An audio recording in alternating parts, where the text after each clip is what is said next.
आज 9 जुलै मंगळवार अंगारकी नाही साधी चतुर्थी आहे आणि आज दादाने आठवण करून दिल्यासारखं ज्या दिवशी पशुमुखात म्हणजे त्या वेदमहिषामुखी बोलाविले त्याचा आजचा दिवस आहे. म्हणून आपण ज्ञानदेवांना वंदन करतोच आहे, पण त्या महिषाला पण वंदन करूया आणि ती प्रार्थना म्हणतोच रोज आपण. अलंकापुरी पुण्यभूमी पवित्र, तिथे नांदतो ज्ञान राजा सुपात्र. तया आठविता महापुण्यराशी, नमस्कार साष्टांग श्री ज्ञानेश्वरासी. वेदान वेद विदामहो पशुमुखात, प्रोच्चार्य सर्वे स्मिताः. कृत्वा लौकिक भित्तिका प्रचलनम, योगी समुद्बोधितः. गीता ज्ञानमलौकिकं प्रकटितं, विश्वाय शान्तिप्रदं.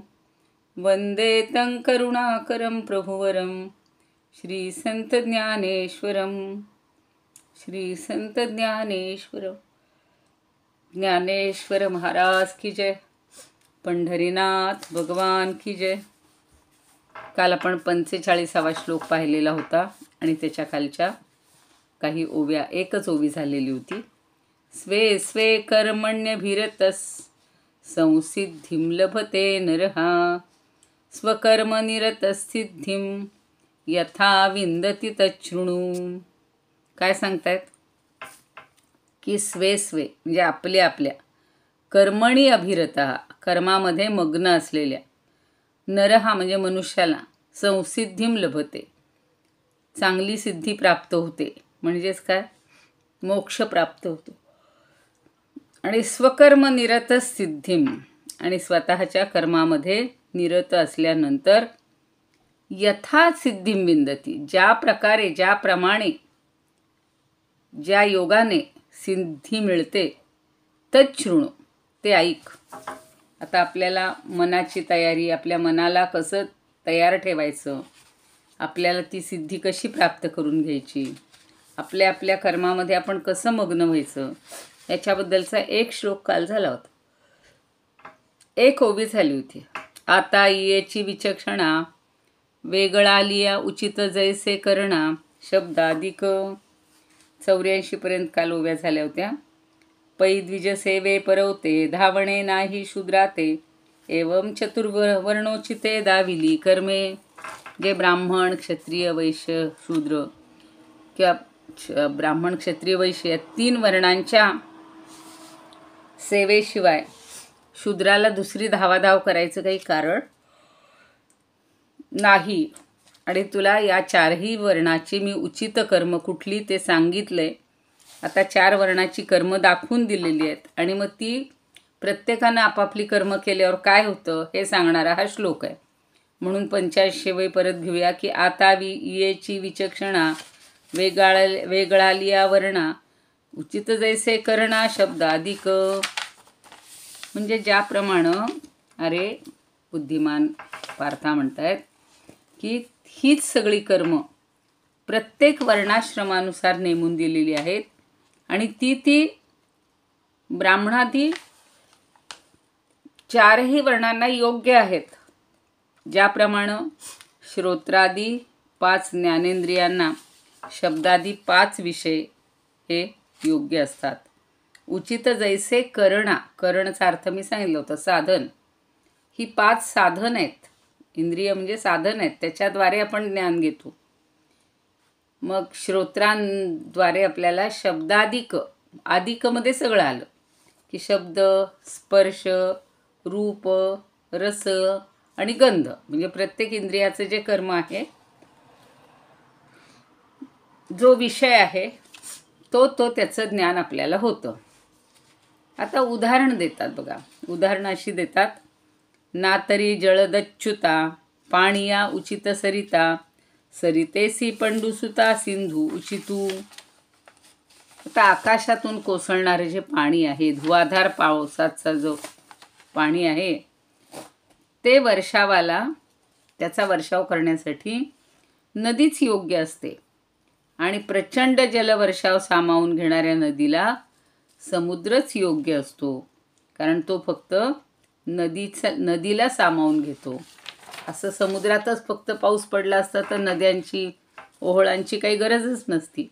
म्हणून वेगळा उचित करणे नाही ते ना तरी जळदच्युता. जळद म्हणजे जळद मेघ आणि अच्युत जळदापासून च्युत झालेलं म्हणजे पडलेलं. पाणी या उचित सरिता. नेहमी आम्हालाही असं वाटायचं लहानपणी की फक्त समुद्रात नदीतच पाऊस पडला तर किती मजा होईल, म्हणजे आपल्याला भिजायला नाही लागणार. पण कधी कधी असं वाटतं आपल्याला भिजण्यासाठी पाऊस सगळीकडे पडला पाहिजे. जेव्हा आपण उन्हाने अगदी तापलेले असतो तेव्हा आपल्या डोक्यावर तो शिडकाव झाला, सगळं अंग अगदी त्या पावसात भिजून मस्त झालं की छान वाटतं. पण एकूणच पावसाचं जे जळातून ह्याच्यातून नभातून मेघातून पडणारं पाणी आहे ते गोळा करण्यासाठी किंवा ते पडण्यासाठी उचित काय आहे? सरिता, नदी. आणि सरितेसी सिंधू उचितू. हे पंडूसुता हे अर्जुनाला उद्देशून म्हणतोय की अरे पंडूसुता, अरे पांडवा, अर्जुना, सरिताला उचित असं सिंधू म्हणजे सागर आहे. कारण सरिता धावत धावत धावत वाहत वाहत वाहत वाहत समुद्रापर्यंत जात असते. ती इकडे तिकडे काही फिरून काही तिचा उपयोग नसतो. समुद्रात मिळणं हेच तिचं ध्येय असतं. तसं आता त्याच्यानुसार वर्णाश्रमाचं सांगतायत.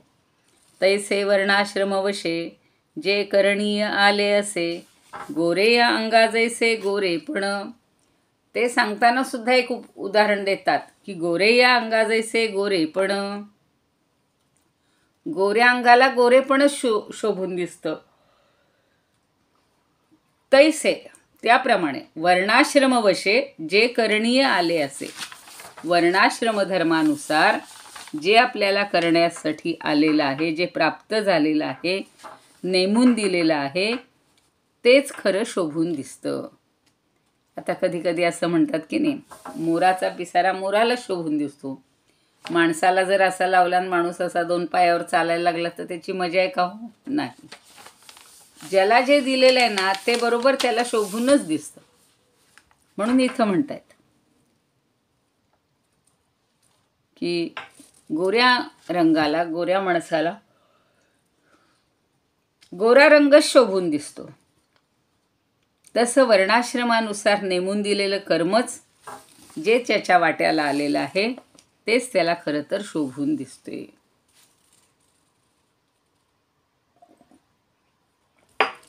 मी जे नेहमी सांगते की शिक्षक म्हणून जो आहे त्याला समजावून देण्याची कौशल्य, मुलांचं मानसशास्त्र, कुणाला काय विचारायचं, कधी कसं सांगायचं, हे शिक्षकाला, गुरुला बरोबर समजतं.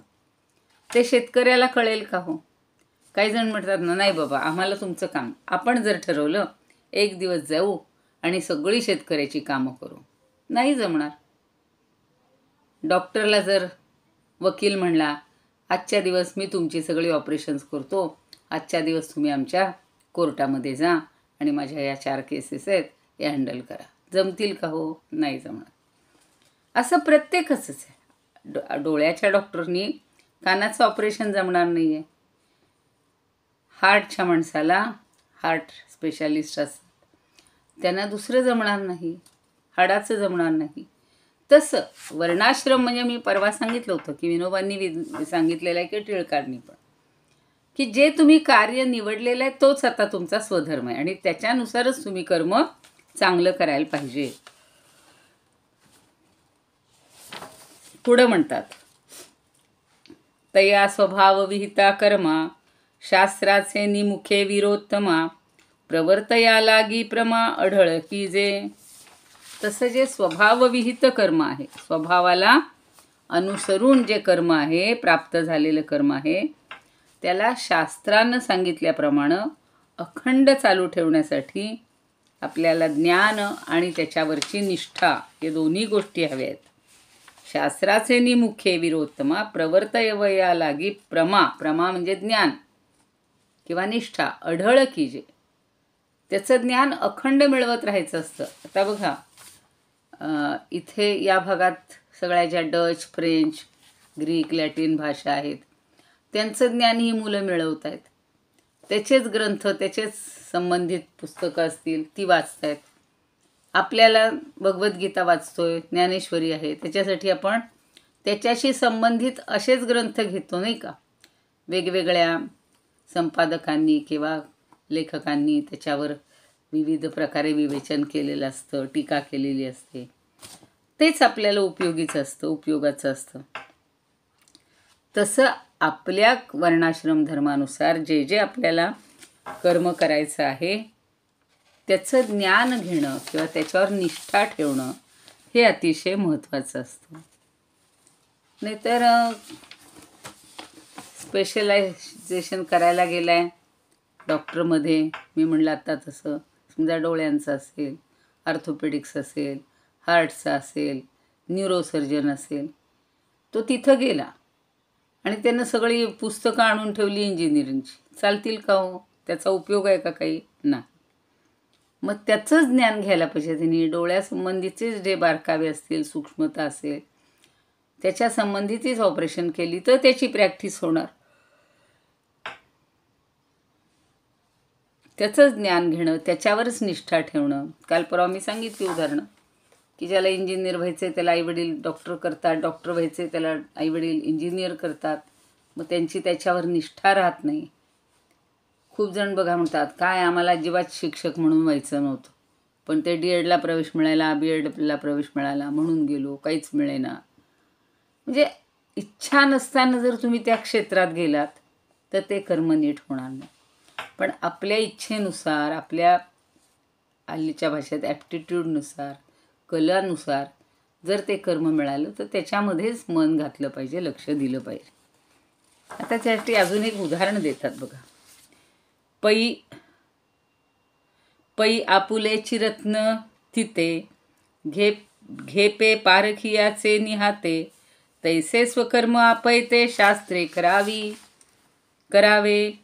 आता आपल्या हातामध्ये एखादं रत्न आहे, आपल्या हातात रत्न आहे, पण ते आपल्याला पारखून जर घ्यायचं झालं तर आपण कोणाकडे जातो? रत्न पारख्याकडे जातो नाही का. ज्याला रत्नाची पारख आहे त्याच्याकडेच जाऊ. सोन्याची पारख आहे त्याच्याकडे जाऊन काय उपयोग आहे? नाही. तसं आपल्या वाट्याला जे कर्म आलेलं आहे ते कर्म आपलं आपणच निष्ठा ठेवून आणि त्याच्याबद्दलचं ज्ञान मिळवून करायला हवं. आता महिलांच्या बाबतीत तर बघा, स्वयंपाक करायचा असतो. स्वयंपाक हे सुद्धा एक शास्त्र आहे बरं का. आम्हाला 5वी, 6वी, 7वी तुमच्यापैकी कुणी जरी असाल त्यावेळेला तर स्वयंपाक शास्त्र हा एक विषय होता.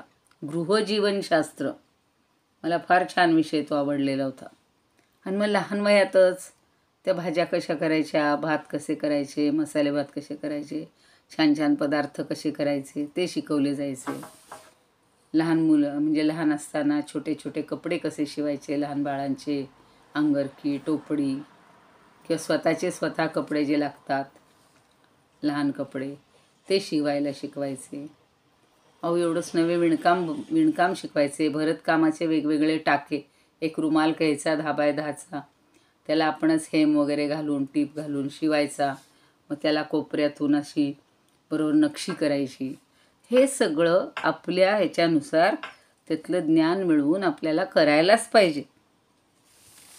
आता हल्ली बदल राहिलेला नाही. मुलंसुद्धा मुलींच्या आवडीच्या कला करू शकतात. रांगोळ्या काढतात बघा. जेंट्ससुद्धा, पुष्कळसुद्धा पुरुष छान मोठाल्या रांगोळ्या. आता सोलापूरला वगैरे दादांना तर माहिती आहे, त्या सिद्धेश्वरच्या इथे केवढाल्या रांगोळ्या काढल्या जातात. मग तिथे पुरुष असतात, महिला असतात, सगळे असतात. तसं ज्याला जे येतं त्याच्याकडूनच ते पारखून घ्यायला पाहिजे. रत्नाची पारख रत्नपारख्याकडूनच करून घेतली पाहिजे. मग आपल्याला जे घ्यायचे रत्न ते आपण आपल्याजवळ ठेवू शकतो. पुढं अजून सांगतात, जैसी दिठी असे आपुला ठाई, परी दीपे विण भोग नाही, मार्गून लाहता काही, पाय असता होय. 2 उदाहरणं दिलीत. दिठी म्हणजे दृष्टी.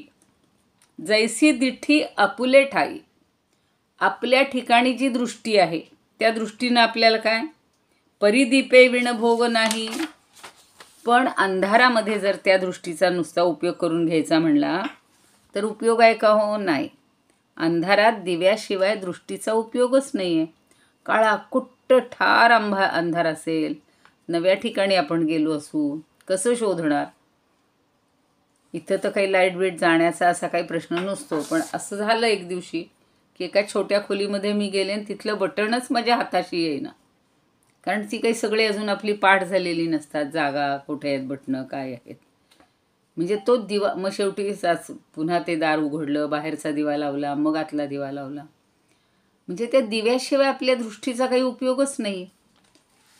तसाच चालायचं सुद्धा बघा, पुढं त्यांनी सांगले, मार्गून लाहता काही पाय असता होई. मार्गून म्हणजे मार्ग जर सापडला नाही आपल्याला तर धडधाकट पाय असून तरी काय उपयोग आहे? छान आहेत पाय, अगदी आपले खणखणीत आहेत, पण आपल्याला जायचंय, कुठल्या मार्गाला जायचंय?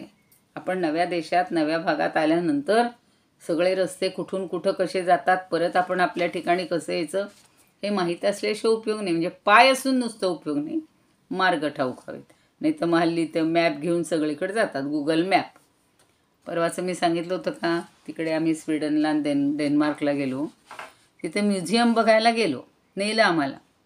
आता तो जो कोणी लीडर होता त्यांनी काय केलं, सांगितलं की आपल्याला 1:15 वाजता तिथं पोहोचायचं. पण इथून कधी निघायचे ते नाही सांगितलं, 1:15ला तिथं पोहोचायचं. आम्हाला वाटलं 1:15ला निघायचं. बरं, एक म्युझियम पाहून झालं, दुसरं म्युझियम पाहायचं होतं, अर्धा तास आताशी होता. तो म्हणला आता तुम्ही जाऊ नका, त्याच्या भाषेत त्यानं सांगितलं. पण आम्ही म्हणलं नुसतं अर्धा तास थांबण्यापेक्षा आम्ही 15 मिनिटात बघून येतो. मग काहीच तो बोलला नाही की जाऊ नका, नाही नाही नाही. गेलो आम्ही. तिकडून परत येईस तर बरं, हा जेवढे 10-12 लोक आहेत तेवढ्यांना घेऊनही गेला. आता काय करायचं? बरं, त्या ठिकाणाचा पत्ता नाही. म्हणजे मग त्यानं ती नंतर लिंक पाठवून दिलेली होती. आमच्या जोडीचे जे महाराष्ट्रीयन दुसरे होते त्यांना तिकडे यायचंच नव्हतं. म्हणलं आता आम्ही काय करू? पण उपाशी राहू शकत नाही दिवसभर. मग म्हणले असं करा, तुम्ही आता गुगल मॅपच्या आधारे, अगदी सरळ आहे, सरळ जायचं आणि एकदाच वळायचं आणि शेवटपर्यंत जायचं. काय 2 किलोमीटर चालायचं, ठीक आहे.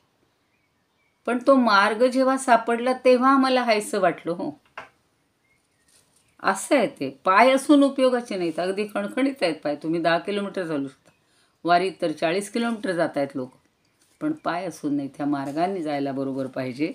अशी खूप उदाहरणं आपल्यालाही नेहमी येतात आणि ज्ञानदेवांनी ती छान पटवून दिलीत. म्हणून ज्ञातिवशे साचारू, सहज असे जो अधिकारू, तो आपुलालिया शास्त्रे गोचरू आपण की जे. आणि म्हणून जाती म्हणजे खऱ्या अर्थानं जाती, जन्माला येणं, त्याच्यानुसार जात पडले की आपण ज्या वर्णामध्ये, ज्या आश्रमामध्ये आता आहोत त्यानुसार जे आपलं स्वाभाविक कर्म आहे ते आपण शास्त्रानुसार समजून घ्यायला हवं. नक्की मला कोणतं कर्म करायचं आयुष्यभर. एकदा कळलं ना मला हेच करायचे, मग रोज रोज विचारेल का कोणी? हो, नाही. हां, रोज बायका विचारतात, आज भाजी काय करू, आज मेनू काय करू, कोणाला कशाची इच्छा आहे, पाहुणे आलेत, मग बदल करायचा. पण रोज काही विचारत नाही की भात कसा करू, डाळ कशी करू, भाजी कशी करू. कसं करायचं हे एकदा तंत्र कळलेलं आहे. फक्त रोजचं कर्म आपण करायचे. पुरुषांना, ज्यांना जिथे जायचं आहे, जी ड्युटीवर जायचं आहे, मार्गाने जायचं आहे, बसनी जायचं आहे, आपल्या गाडीनं जायचं आहे, आणि काही ट्रेननी जायचं आहे, लोकलनी जायचं आहे. तो एक ठरलेला मार्ग असतो, ठरलेली वेळ असते, त्यावेळेला बरोबर ते सगळं चालू होतं. म्हणून हे सगळं तू त्याप्रमाणे कर, असं भगवंत पुन्हा पुन्हा सांगताय. आता कालची एकच ओवी झाली होती, पुन्हा घेते. श्रोत्रादी इंद्रिया शब्दादी विषय जैसा योग्य होय धनंजया, तैसी भिन्न भिन्न चारही वर्णाते, हीच कर्मे येथे योग्य होती. मेघापासोनिया सुटले जे जळ, तया योग्य स्थळ नदी जैसी, आणि नदी लागी जैसा पंडू सुता, उचित सर्वार्था सागरशी. आता एकदम सागर म्हणल्यावर मला ते एकदम गाणं आठवलं बरं का, पण ते थोडं प्रेमगीत होतं. जिथे सागरा धरणी मिळते तिथे तुझी मी वाट पाहते. हे साध्या साध्या गीतांमध्ये सुद्धा हेच तत्व सांगितलेलं आहे की सागराला नदी मिळते. तेच सांगतायत ज्ञानदेवी. किंवा गौरांगासी जैसे गोरेपण सर्वथा शोभून दिसतसे, तैसे वर्णाश्रम धर्मवशे भले, वाट्यासी जे आले कर्म शोभे. स्वभावे विहित कर्म ते शास्त्रोक्त, कराया निश्चित बुद्धी व्हावी.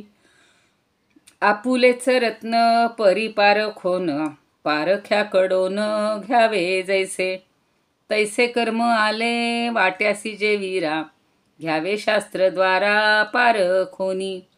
पाहो येते काय रात्री दिव्या विण, असोनी लोचन आपणासी. असोनिया पाय काय उपयोग, जोवरी ना मार्ग सापडला. तैसा ज्ञाती वशे स्वभावे साचार, असे अधिकार आपुला जो. तो यथार्थत्वे घ्यावा समजून, शास्त्रासी प्रमाण मानोनिया. आता अजून दिव्याचंच उदाहरण थोडंसं वेगळं कसं ज्ञानदेव सांगतात बघा. तसं अज्ञात नाही.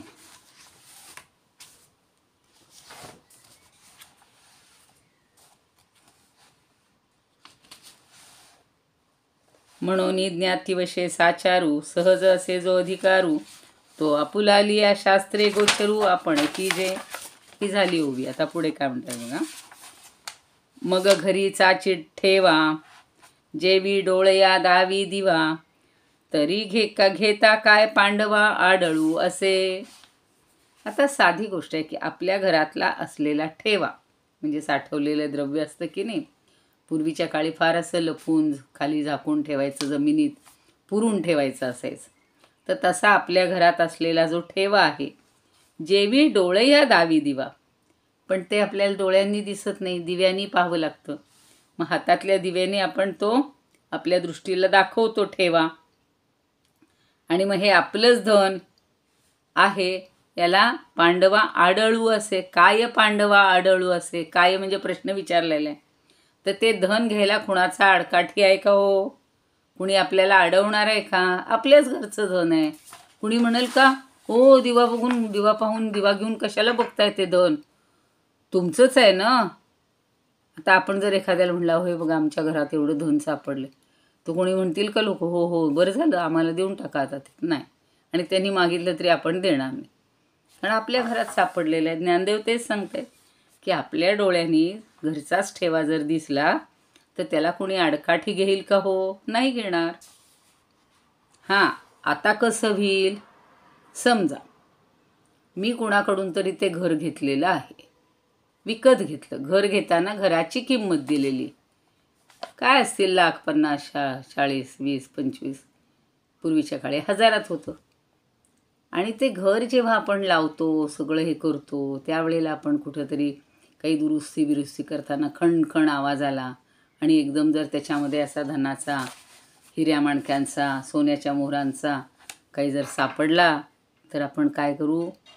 ते घ्यायचा आपल्याला अधिकार नाही. हल्लीच्या नुसार तर तो सरकारी खजिन्यात जमा करायचे असतात. असे जर कुठे काही खजिने सापडले तर जुने. पण निदान आपण ज्या मालकाकडनं घेतले त्याला म्हणू की नाही हो अहो या बघा हे एवढं आहे, त्याचं आहे ते त्यालाच द्यायला पाहिजे. आपल्याला सापडलं तरी सुद्धा. किंवा एखादा म्हणाल हो आता आपण पैसे देऊन घेतलं, घर आपलंच झालं. आता हा विवेकाचा भाग आहे. ठरवा तुम्ही काय करायचं, कुणी घ्यायचं. आपण काही न्यायाधिकारी नाही आहे, न्यायालय नाही आहे.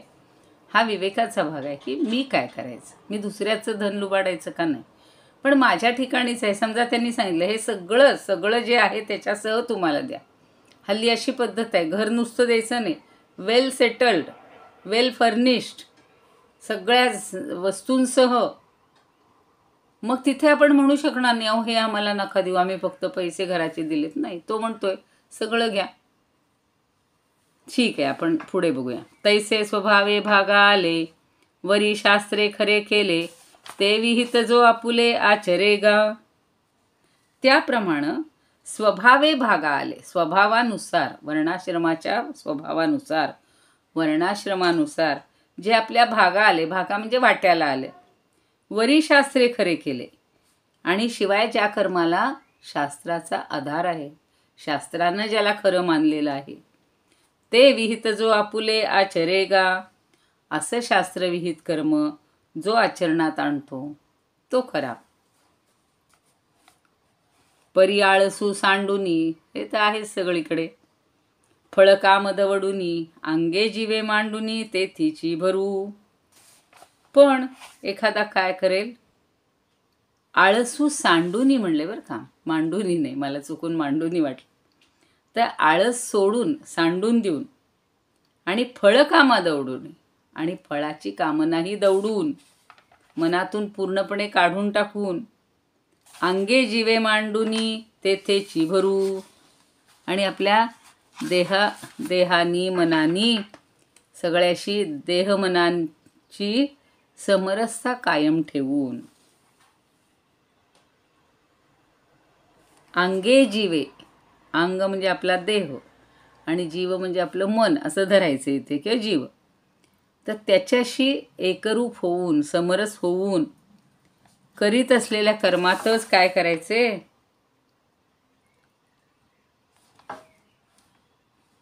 तेथेची भरू, आणि त्या कर्मातच रमून जाऊ. ते कर्मच व्यवस्थित करू, अगदी व्यवस्थित करू. म्हणजे देहाशी आणि त्या मनाशी एकरूप होऊन त्या कर्मालाच पूर्णपणे आपण अर्पण करू, सगळं आपला देह आणि मन, आणि मग सर्व कर्म करण्यावरच भर देईल, आळस दूर सांडेल. तर हे तमोगुणामध्ये आळस येत होता, आता काही आळसाचा प्रश्न नाही आहे. अंगे जीवे मांडुनी तेथेची भरू, भरू म्हणजे ते करू. वोघी पडिले पाणी, तेणे आनानी वाहणी, तैसा जाय आचरणी व्यवस्थोनी. आता एखादं पाण्याचा वेग असतो, ओघ असतो, म्हणजे वाहत्या पाणी जर एकदा वाहत्या प्रवाहात पडलं किंवा सुरू झाला त्याचा प्रवाह, की त्या पाण्याला वेगळा मार्ग माहितीच नसतो, ठाऊकच नसतो. त्याप्रमाणे शास्त्रानुसार कर्म करणारा जो मनुष्य आहे तो आपलं कर्माचरण शास्त्रानुसारच करतो. आपण पाऊस आता पडतोय, सगळ्यांकडे पडतोय. आज आता इथे रात्री पडणार आहे, आता ऊन आहे. तो पाऊस पडला की आपण पाहतो रस्त्याने असे ओघळ वाहत त्या प्रवाहाने बरोबर पुढे जात राहतात. कधी असं वाटतं का जो उताराकडे आहे तो उलटीकडं चढाकडे कधी प्रवाह जात नाही? तसंच आपलं जे कर्म आता शास्त्रानुसार आपण करायला घेतलेलं आहे त्याचं आचरण त्याच पद्धतीनं करायला हवं. आणि असं जो करतो तैसा जाय आचरण वोगी. अर्जुना जो या परी ते विहित कर्म स्वये करी, तो मोक्षाच्या ऐलद्वारी पैठा होय. किती छान सांगितले बघा, की अरे अर्जुना, ह्या प्रकारे जो विहित कर्म स्वतःच करतो, व्यवस्थित पार पाडतो, तो मोक्षाच्या ऐलद्वारी म्हणजे अलीकडच्या तीराला पोहोचतो. पैठा होय म्हणजे पोहोचतो, म्हणजेच तो वैराग्याच्या किनाऱ्याला पोहोचतो. एकदम मोक्षाला पोहोचायचं नाही आहे, पण कुठलीही अपेक्षा न ठेवता असं कर्म जर त्यानं केलं तर बरोबर त्याला वैराग्य प्राप्त होतं, आणि वैराग्य प्राप्त झालं की मोक्ष प्राप्त होतो. जे अकरणा आणि निषिद्धा, हा अकरण शब्द खूपदाच्यानी वापरला आहे बरं का. न करण इति अकरण, न वचेची काही संबंधा, म्हणून भवा विरुद्धा मुकला तो. आणि म्हणून शास्त्राला जे कर्म मान्य नाही ते अकरण आणि निषिद्ध, आणि जे निषिद्ध मानलेलं आहे, जे करूच नये असं जे आहे त्यांचा संपर्क मुळीच होऊ देत नाही. न वचेची काही संबंधा म्हणून भवा विरुद्धा, त्या अशा निषिद्ध कर्मांचा संपर्कच येऊ देत नाही. आणि त्यामुळे तो आत्मस्वरूप जाणून घ्यायला पूर्णपणे असमर्थ असतो. जे अकरणा आणि निषिद्धा, न वचेची काही संबंध, म्हणजे जे करायला नको असं शास्त्रविरुद्ध कर्म जी कर्म मान्य नाहीत शास्त्राला आणि जिथं कर्माचा अभाव आणि निषिद्ध कर्मच तो जर करायला लागला तर ती कर्म तो करतच नाही. करायची वेळ आली तरी तो करतच नाही, येऊ देत नाही, त्याचा संपर्कच येऊ देत नाही. न वचेची काही संबंध, त्याच्याशी संबंधच येऊ देत नाही. आणि म्हणून भवाविरुद्धा मुकला तो. आणि जर तसा त्यानं संबंध आणला तर काय होईल? तो आत्मस्वरूपाला जाणून घेऊ शकणार नाही किंवा घेण्यास असमर्थ ठरेल. प्रपंचाच्या दोरखंडातून किंवा जोरखंडातून तो मुक्त होतो. मुकला तो. म्हणजे शास्त्रानुसारच तो जो कर्म करतो त्याला मोक्ष मिळतो. जो शास्त्रानुसार कर्म समजूनही घेत नाही, ज्याला मान्यही नाही आणि त्या कर्मांचा निषेध किंवा अभाव आणि निषिद्ध कर्माचा संपर्क, असा हा जो चांगला मनुष्य आहे तो येऊ देत नाही. जर तो आला तर मात्र तो मोक्ष मिळवू शकणार नाही, पण पूर्णपणे तो असमर्थ ठरतो. बघूया ओव्या काय म्हणतात.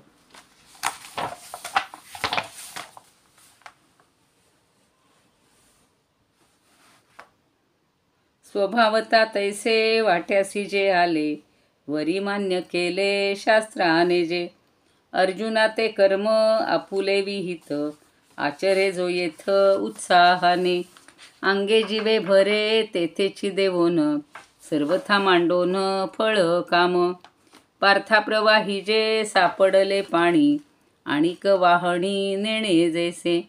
तैसा व्यवस्थित होऊन विहित, आचरे जो येथ यथाशास्त्र. तया लागी लाभे वैराग्य साचार, जे काईल द्वार कैवल्याचे. अकर्माते थारा देईना जो मनी, न पाहे ढुंकोनी निषिद्धासी. म्हणून तो जाण भवव्यथेतून, स्वभावे संपूर्ण मुक्त झाला. काम्यकर्माकडे जयाचे गामन, पाहेना ढुंकून कौतुकेही. म्हणून तो स्वर्ग सुखाच्या खोड्यात, घालोनी न घेत आपणासी. पुढचा अजून एक आहे ओवी.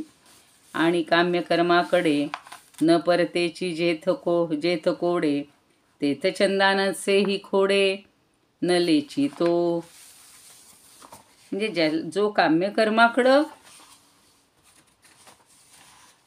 न परतेची जेथ कोडे, कोड म्हणजे कौतुक किंवा आवड, ज्याला आपल्या वर्णाश्रम धर्मानुसार शास्त्र संमत कर्मे करणारा जो पुरुष आहे तो काम्यकर्माकडे किंवा फलेच्छेनं भारलेल्या कर्माकडे ढुंकून सुद्धा पाहत नाही.